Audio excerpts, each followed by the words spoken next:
हे बघा, अनेक वेळा विचारला जाणारा हा एक प्रश्न आहे की तो म्हणजे दक्षिणेकडे पाय करून का झोपू नये.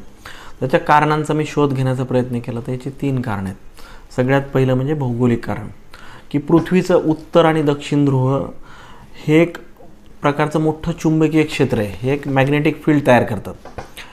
आता आपलं शरीरसुद्धा एक सूक्ष्म विद्युत चुंबकीय क्षेत्र निर्माण करत असतं. जर समजा आपण दक्षिणेकडं पाय करून जर झोपलो तर पृथ्वीच्या चुंबकीय क्षेत्रासोबत आपल्या शरीराचं जे काही चुंबकीय क्षेत्र आहे, जे मॅग्नेटिक फील्ड आहे, तर ते मात्र थोडंसं विसंगत होऊ शकतं. उदाहरण जर द्यायचं झालं तर पृथ्वी म्हणजे समजा एक मोठा चुंबक आहे असं गृहीत धरा, आणि आपलं शरीरसुद्धा एक छोटासा चुंबक आहे असं समजा. आता हे 2 चुंबक एकमेकांसमोर जर उलट्या दिशेने जर धरले तर ते एकमेकांना काय करतात, ते ढकलतात. त्यांना एकमेकांच्या जवळ राहणं कठीण जातं.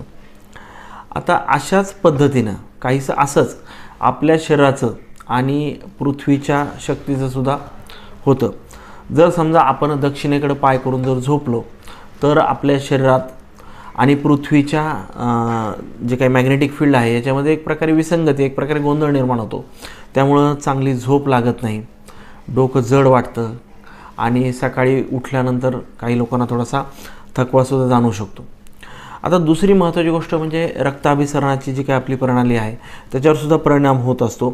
आपल्या हृदयाकडून रक्त जे डोक्याकडं वर जात असतं, दक्षिणेकडे पाय करून झोपलं तर हे रक्त डोक्याकडं अधिक प्रमाणामध्ये जाऊ शकतं. त्यामुळं ताण निर्माण होऊ शकतो.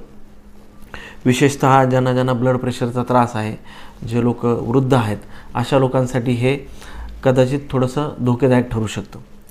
आणि तिसरं जे महत्त्वाचं कारण आहे की पारंपरिक किंवा आयुर्वेदिक जो दृष्टिकोन आहे, तर यामध्ये आयुर्वेदिक आणि पारंपरिक दृष्टिकोनानुसार किंवा वास्तुशास्त्रानुसार दक्षिणेकडं पाय करून झोपणं म्हणजे हे मृत्यू समान मानलं जातं.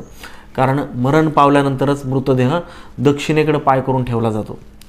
त्यामुळं सुद्धा ती दिशा ही अगदी तमोगुणप्रधान समजली जाते, की जी मानसिक आणि शारीरिक आरोग्यासाठी अनुकूल नाही. धन्यवाद.